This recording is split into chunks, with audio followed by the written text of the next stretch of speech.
The letter sat on my kitchen counter like a loaded gun. Plain white envelope, no return address, just my name written in precise, angular strokes that reminded me of a doctor's prescription.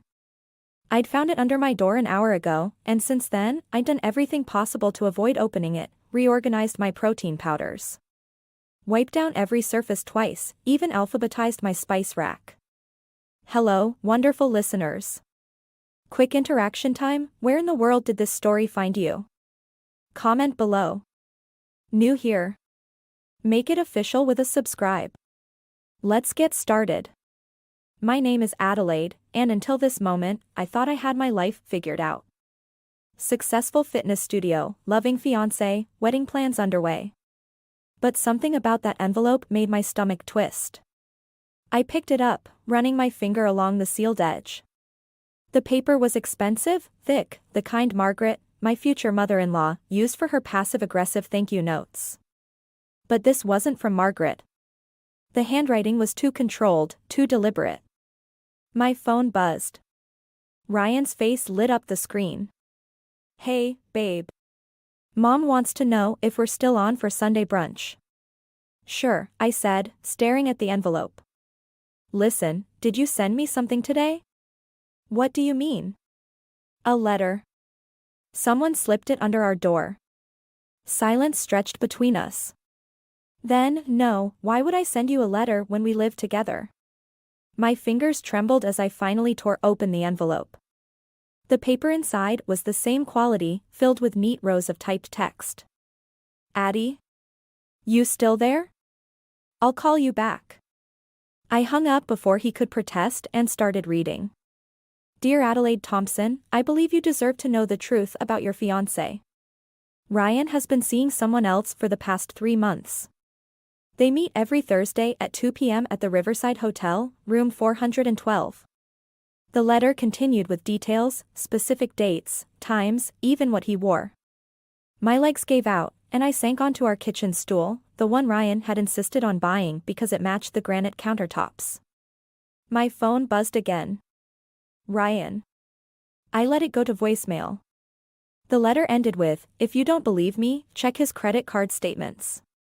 Look for charges from the hotel's restaurant, the River's Edge. You deserve better than lies. It wasn't signed. I pulled up our shared banking app. Ryan and I had merged accounts 6 months ago, another step toward our future together. My hands shook as I scrolled through the transactions. There it was, the River's Edge, multiple Thursday charges, always around the same time. No, I whispered to our empty apartment. No, no, no. The front door opened, and Ryan's keys clattered in the dish by the entrance. Addie? Why aren't you answering your phone? I was worried. He stopped when he saw me, his face shifting from concern to confusion. What's wrong? I held up the letter. Want to explain this? He crossed the room, reaching for the paper.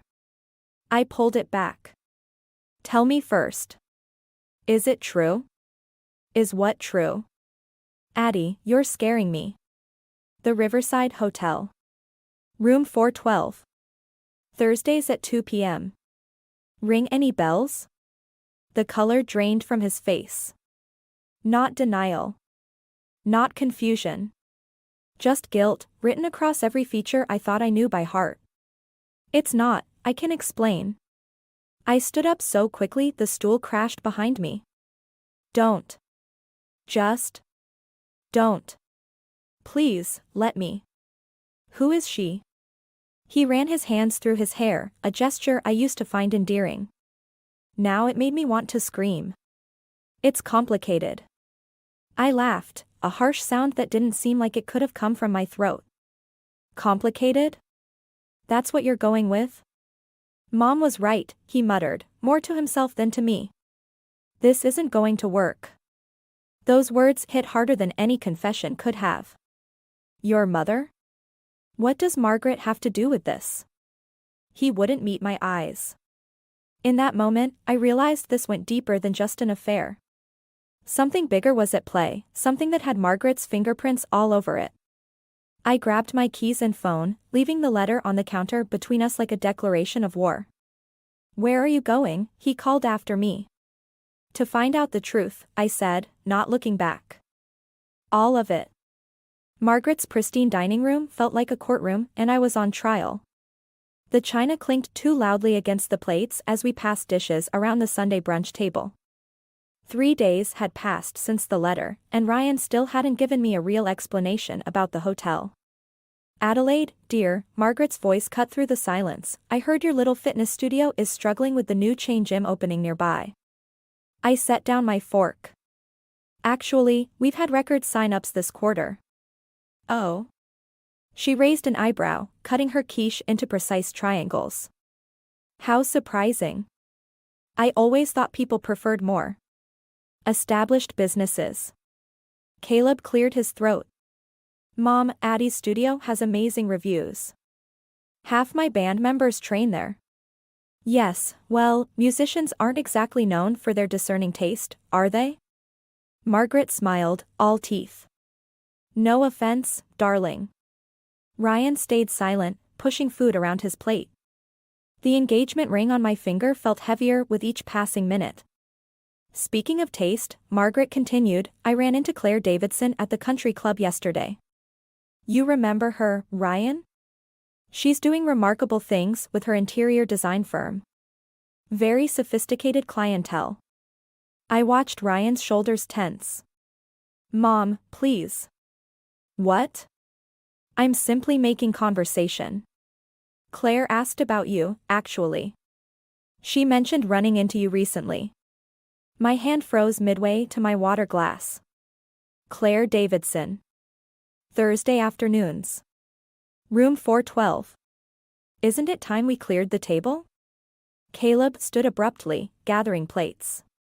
Sit down, Caleb, Margaret commanded. We're not finished here.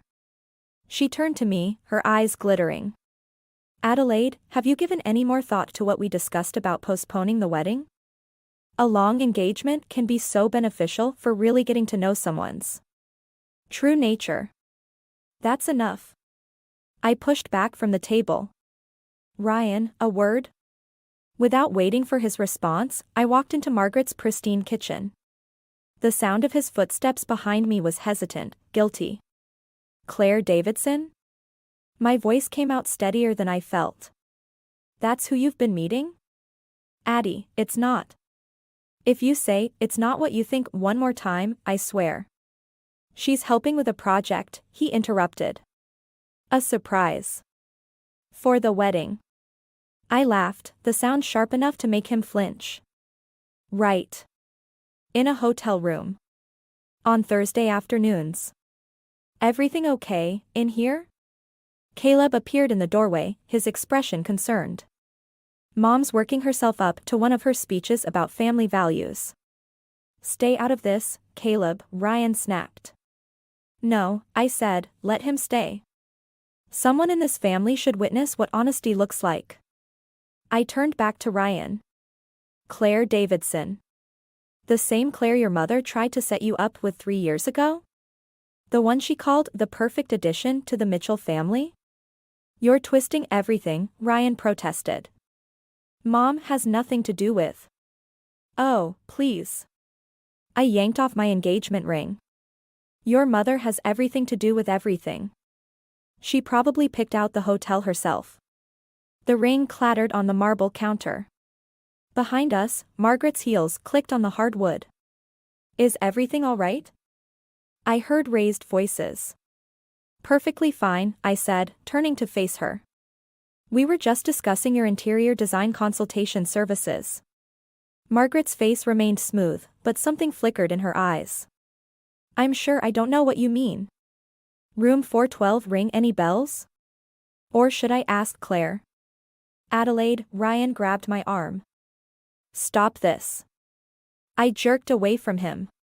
Your mother's been orchestrating this whole thing, hasn't she? The meetings, the letter. What letter? Caleb asked. Margaret's composure cracked, just slightly. Ryan, perhaps it's time Adelaide went home. She's clearly upset. I'm leaving, I announced, but first, let me be clear, whatever game you're playing, Margaret, I'm going to figure it out. And when I do, you'll wish you'd never started this. Is that a threat? Margaret's voice turned ice cold. No, I smiled, channeling her earlier sweetness. Just a promise between family members. Isn't that what you always wanted? I walked out, leaving the ring behind. As I reached my car, Caleb caught up with me. Addie, wait. What letter were you talking about? I studied his face, searching for any sign of deception. Why don't you ask your mother? I'm sure she has a perfectly reasonable explanation for everything. You know she's not going to stop, right? Neither am I replied, starting my car. Neither am I. Sam's laptop screen glowed in the darkness of my living room, illuminating strings of text messages I shouldn't have been reading. But desperate times called for desperate measures, and my best friend's tech skills had finally cracked Margaret's password-protected cloud storage. Jesus, Sam whispered, scrolling through the messages. Your mother-in-law-to-be is something else. The timestamps went back months. Margaret to an unknown number, Claire's perfect for this. She still carries a torch for Ryan, and she knows how to be discreet. My fingers dug into the couch cushions. Another message, Adelaide's too common for our family. Ryan needs someone who understands our world. Once he sees what he's missing. Keep going, I said, even as my stomach churned. Sam clicked through more messages. Here's something from last week, the letter should arrive today. Once she finds out about the hotel meetings, everything will fall into place. The room spun. I'd suspected Margaret's involvement, but seeing it laid out so coldly made me physically ill. There's more, Sam said. Something about Margaret's sister? Elizabeth? My phone buzzed, Caleb calling. I ignored it. Wait, Sam straightened. Holy shit. Look at this email draft. The screen showed an unsent message to Elizabeth. You destroyed my marriage with your lies 25 years ago. Now you're trying to poison Ryan against me through that girl? I won't let another gold digger tear apart my family. I need to confront her, I said, standing. Addie, it's midnight. Perfect timing. I grabbed my keys. The truth comes out in the dark, right? Sam caught my arm. At least let me drive. You're shaking. 20 minutes later, we pulled up to Margaret's Victorian mansion.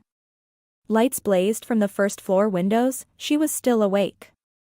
Want me to come with? Sam asked. No. This needs to be between us. Margaret opened the door before I could knock, wearing a silk robe like she'd been expecting company.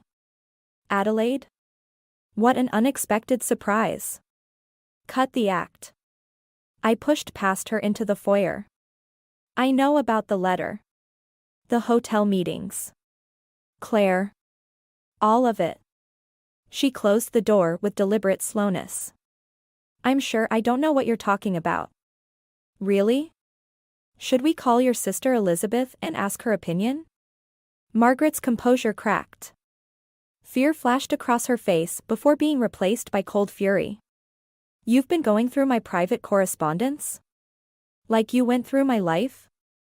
Orchestrating meetings between Ryan and Claire? Trying to destroy my relationship? I was protecting my son. From what? Love? Happiness? From making the same mistake his father made. Her voice echoed off the high ceilings. Marrying beneath him, letting some woman destroy everything we built. Mom? We both turned. Ryan stood in the doorway to the study, papers scattered at his feet. Behind him, Caleb looked like he might be sick. How long have you been there? Margaret's voice trembled. Long enough, Ryan said. The letter. The hotel meetings. That was all you? I did it for you. Margaret stepped toward him. Claire comes from our world. She understands. Stop. Ryan's face had gone ash white. Just stop. I watched them, mother and son, standing in the wreckage of their carefully constructed lies.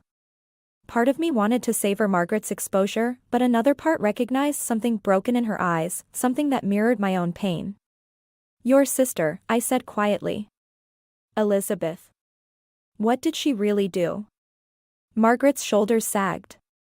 She told my husband the truth, that I came from nothing. That my family's wealth, our social standing. It was all fabricated. He left me for someone from his own circle. She laughed bitterly. Someone more suitable. So you decided to do the same thing to me? Make history repeat itself? I decided to protect my son from what I went through.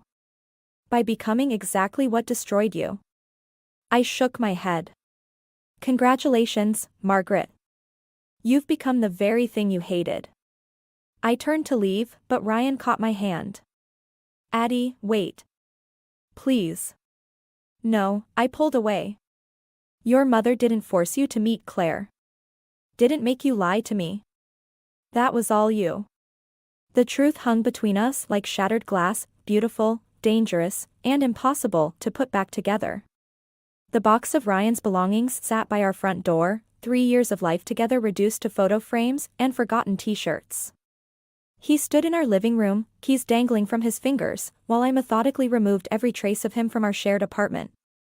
I need time, he said, watching me delete his profile from our Netflix account. To figure things out. Figure what out exactly? I kept my eyes on the screen. Whether you prefer your mother's choice of wife over me? That's not fair. Neither is meeting Claire behind my back. He sighed, that familiar sound of frustration I'd heard so often lately. Nothing happened with Claire. Because you chose not to, or because you hadn't gotten around to it yet? The silence that followed was answer enough. My phone buzzed, Caleb calling again. Third time today. I declined the call. Addie, Ryan stepped closer. Mom was wrong about everything, but she was right about one thing. We rushed into this engagement. I finally looked at him. Rushed? We've been together 3 years. And in those 3 years, have you ever really tried to understand my family's expectations? The laugh that escaped me was hollow. You mean your mother's expectations? The same mother who fabricated her entire background to trap your father? Don't talk about her like that. Why not? It's the truth. Or does that make you uncomfortable, knowing you're just like her, living a lie? He flinched. I never lied about loving you. No, you just lied about everything else. I pulled off the necklace he'd given me for our 2nd anniversary. Here. Give it to Claire. I'm sure she'll appreciate the family heirloom more than this common girl. Stop it. He grabbed my wrist, gentle but firm. This isn't you.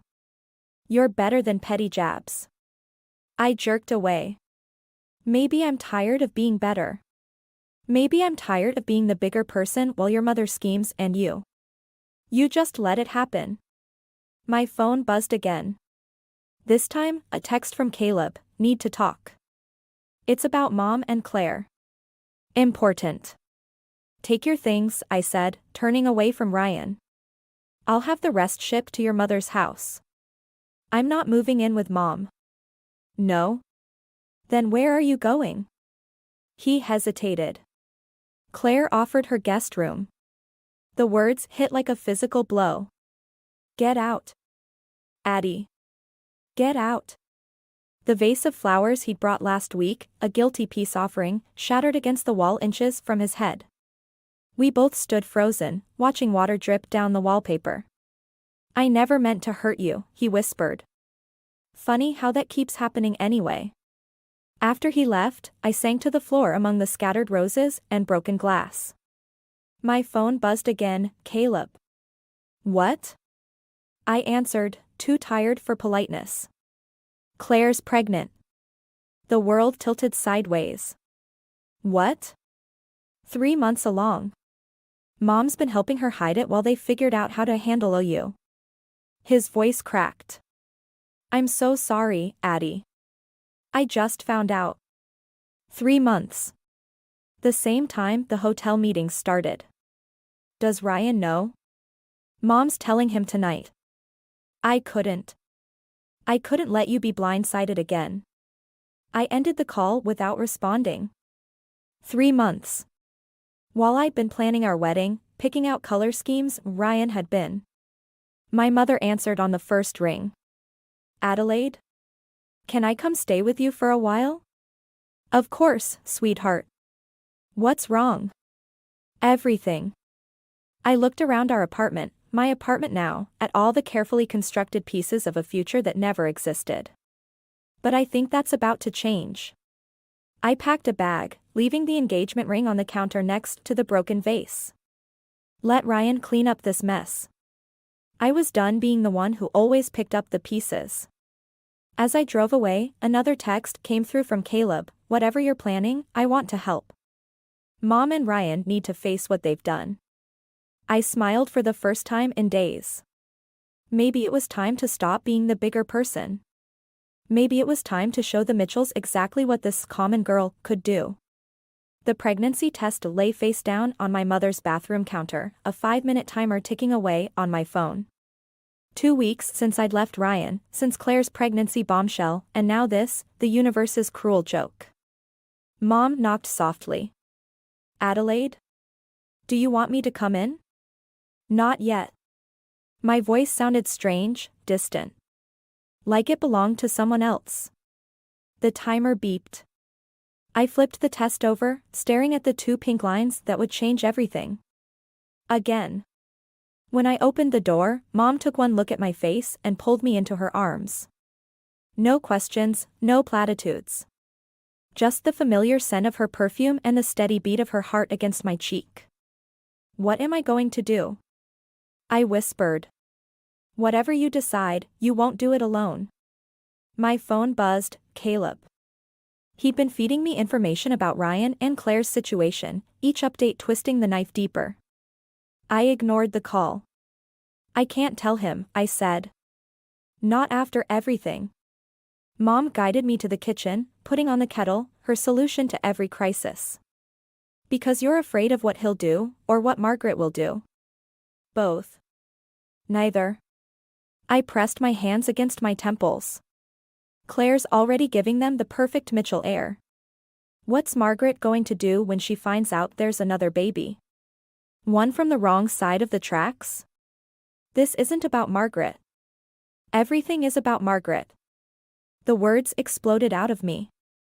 She orchestrated all of this, the letter, Claire, the hotel meetings. And now you're carrying her grandchild. The kettle whistled, its scream matching the chaos in my head. My phone buzzed again, this time a text from Sam. Ryan's at your apartment. Looking for you. I need to go, I stood abruptly. I left something important at the apartment. Mom caught my arm. Adelaide, don't do anything rash. I'm just getting some papers. No, you're going to confront him. I know that look. I pulled away. He deserves to know what he's chosen. What he's losing. The drive to my apartment felt like moving through fog. Ryan's car sat in the parking lot, next to a familiar Mercedes, Margaret's. Of course she was here. I found them in my living room, Margaret directing movers while Ryan packed boxes. Well, this is cozy, I said from the doorway. They both spun around. Ryan looked terrible, unshaven, dark circles under his eyes. Margaret, naturally, was immaculate. Adelaide, she stepped forward, all concern and false warmth. We tried calling. Save it. I moved past her to my desk, pulling out the folder I'd come for. Just get your things and go. Addie, please, Ryan's voice cracked. Can we talk? About what? Claire's pregnancy? Or how your mother manipulated everything? Margaret's mask slipped. That's hardly fair. Fair? I laughed, the sound brittle. Like it was fair to send that letter? To orchestrate meetings between Ryan and Claire? I did what was necessary for my family. Your family? My hand instinctively moved to my stomach before I caught myself. You destroyed your family. And for what? So Claire could give you a socially acceptable grandchild? Ryan went pale. What are you talking about? The words rose in my throat. I'm pregnant too. Your mother's getting 2 grandchildren, not just one. But looking at them, standing there among the ruins of our life together, I swallowed them back. Nothing, I said finally. It doesn't matter anymore. I grabbed my folder and turned to leave, but Margaret's voice stopped me. I know you're pregnant, Adelaide. The world tilted. I turned slowly. What? She smiled, that practiced society smile that never reached her eyes. I have friends at every medical office in town. Did you really think you could keep it secret? Ryan staggered back like he'd been hit. You are. We are. Congratulations, Margaret said smoothly. Now we can discuss how to handle this situation properly. For everyone's sake. In that moment, looking at her calculated expression, I finally understood. This wasn't just about control or social status. This was about power, the power to shape lives, to determine futures. And she just played her last card. I smiled back, matching her tone exactly. You're right, Margaret. Let's discuss how to handle this. All of it. The Mitchell family's private dining room felt like a courtroom, with Margaret presiding from the head of the table. Ryan sat to her right, Claire to her left, while Caleb hovered near the window, looking like he'd rather be anywhere else. I remained standing, my hands pressed flat against the polished mahogany to keep them from shaking. Well, Margaret smiled, shall we discuss the arrangements? Arrangements? My voice stayed steady, surprising even me. For both children, of course. The Mitchell heirs should be raised together, don't you think? We have plenty of room here at the estate. Ryan's head snapped up. Mother. It's the only sensible solution, Margaret continued. Claire's already agreed to move in. Haven't you, dear? Claire nodded, one hand protectively over her stomach. She wouldn't meet my eyes. And what makes you think I'd agree to that? I asked. Margaret's smile tightened. Because you want what's best for your child. A proper upbringing, the right connections, the Mitchell name. Like you had? The words sliced through the air. Or wait, that was all fabricated, wasn't it? Adelaide, Ryan warned. No, let's talk about it. About how Margaret invented her whole background to trap your father. About how she's doing the same thing now, orchestrating this whole situation. That's enough. Margaret's mask cracked. You want to talk about traps? What do you call getting pregnant just as Ryan was finally seeing sense? Mom. Caleb stepped forward, but Margaret waved him off. We all know what this is, a desperate attempt to hold on to a family you were never meant to be part of. I laughed, the sound sharp and foreign. You think I want to be part of this family? After everything you've done? What I've done is protect my sons from making their father's mistake. By pushing Ryan into Claire's arms? By having her get pregnant first? The room went silent. Claire's face drained of color. What did you say? Ryan stood slowly. Ask your mother about the fertility clinic appointments she arranged for Claire. Ask her about the timing, how convenient it was that Claire got pregnant just as you were starting to question your mother's influence. That's ridiculous, Margaret snapped, but her eyes darted to Claire. Is it? I pulled out my phone, playing the voicemail I'd been saving.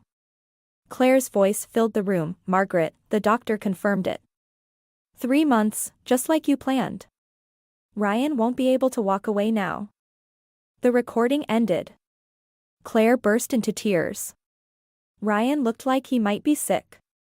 You planned this, he whispered to his mother. All of it? Margaret's composure crumbled. I did what was necessary. That girl would have ruined you, just like my father was ruined? Ryan's voice rose. By marrying beneath him? By loving someone you didn't approve of? By being deceived? Margaret stood, her chair scraping back. And now you're doing the same thing. Adelaide's no different from me, lying, manipulating, using a baby to trap you. The difference is, I said quietly, I don't want your son. Or your name. Or anything else from this toxic family. Then what do you want? Margaret demanded. For my child to never know what it feels like to be a pawn in someone else's game. I turned to Ryan. I'm leaving town. Starting fresh somewhere else. You can tell everyone whatever story makes you look best. Addie, please, as Ryan reached for me. I stepped back. Your mother won't stop.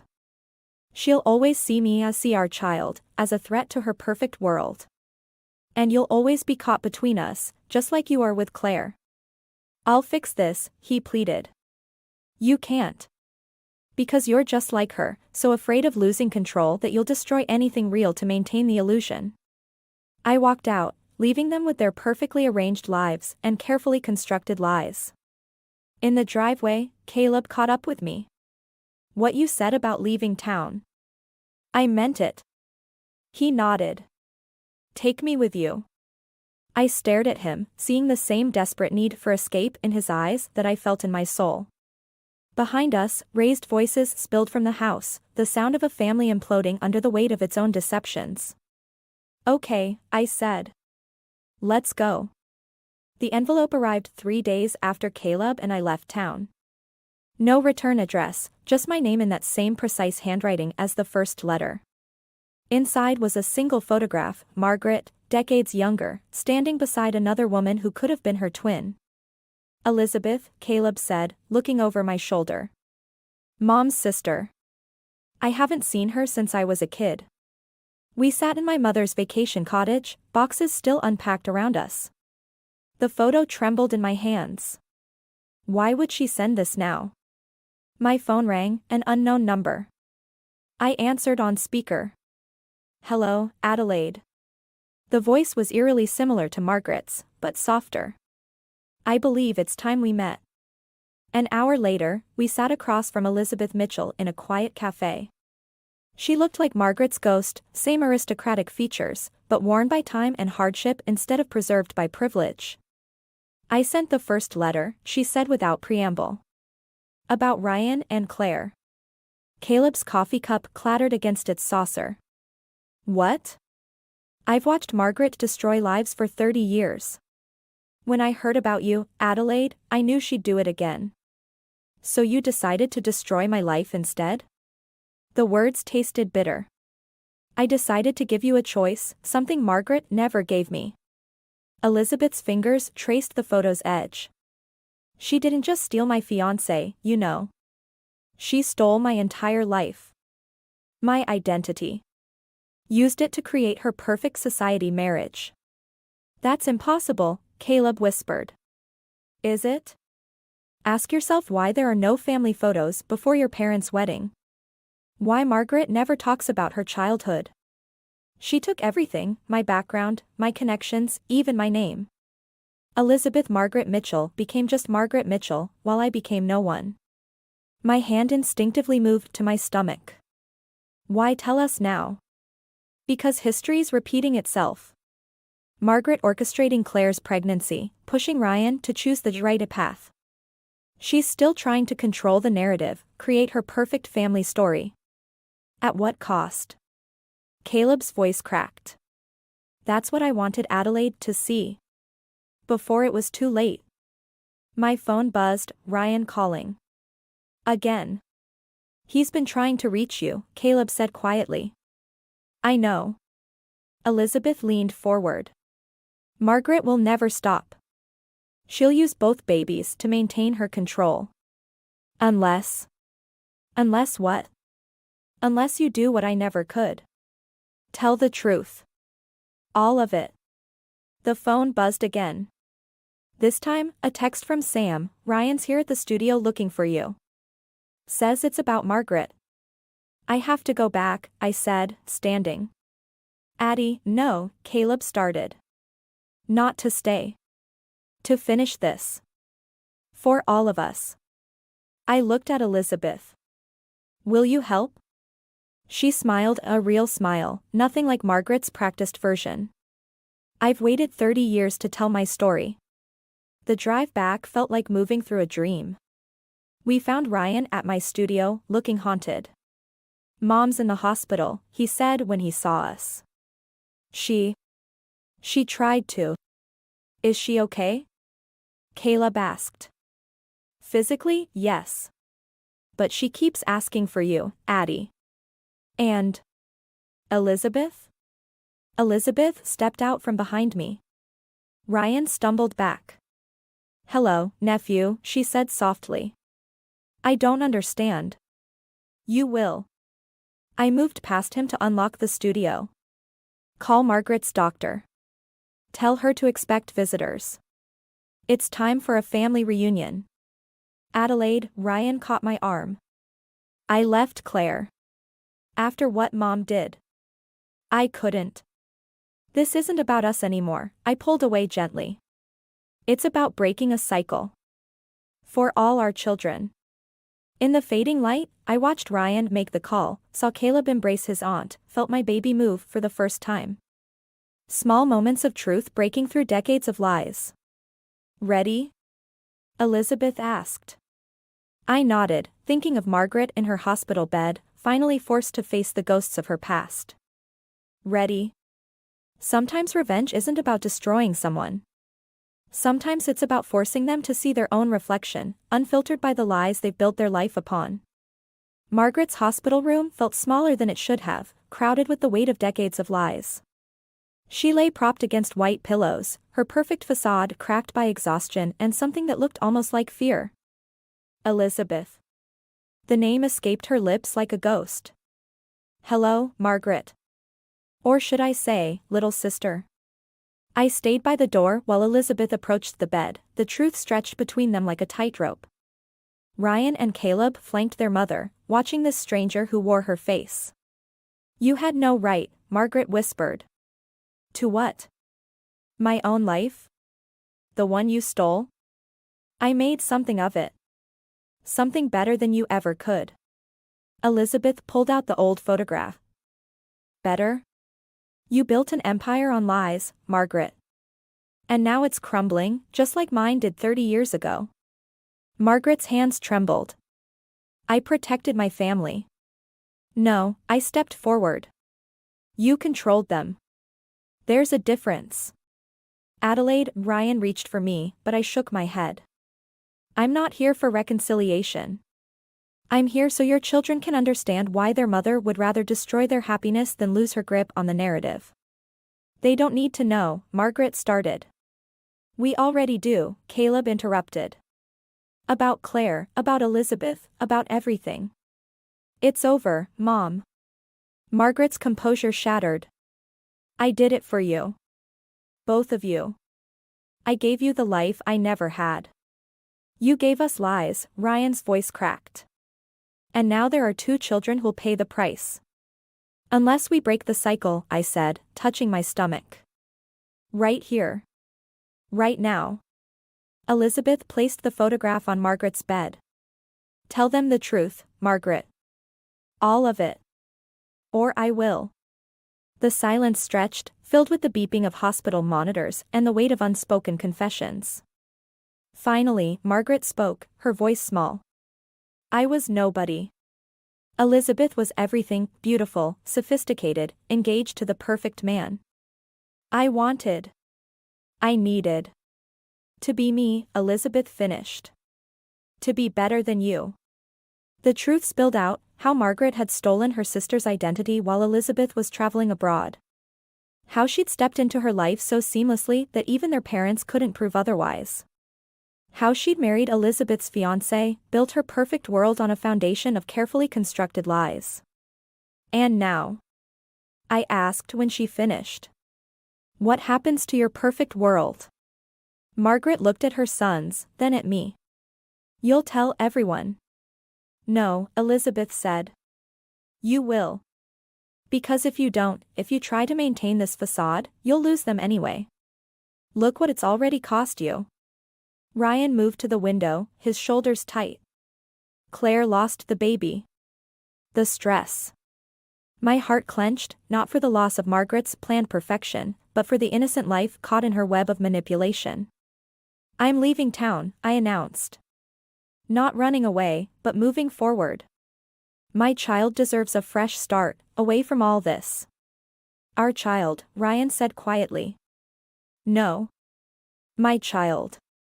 Who will know the truth about everything, their history, their family, their worth, without it being filtered through someone else's expectations. Caleb stepped forward. I'm still coming with you. Margaret made a small, broken sound. Not to escape, he told her. But to help build something real. Something honest. I looked at Elizabeth, who nodded slightly. We'd given Margaret her moment of reckoning. Now it was time to leave her with the consequences of her choices. At the door, I turned back one last time. The irony is, Margaret, if you'd just been yourself, told the truth from the beginning, you might have had everything you wanted anyway. Real love. Real family. Real respect. How can you be so sure, she whispered. Because I'm choosing truth over perfection. And I've never felt stronger. We left Margaret with Elizabeth, two sisters separated by decades of lies, finally facing their shared reflection. Ryan followed us into the hallway. Addie, please. Goodbye, Ryan. Break the cycle your own way. I'll break it mine. Outside, the morning sun painted everything in new light. Caleb loaded our bags while I looked back at the hospital one last time, thinking about cycles of revenge and redemption. About the difference between running away and walking forward. Sometimes the greatest revenge isn't in destroying someone's perfect lie, but in living your own perfect truth.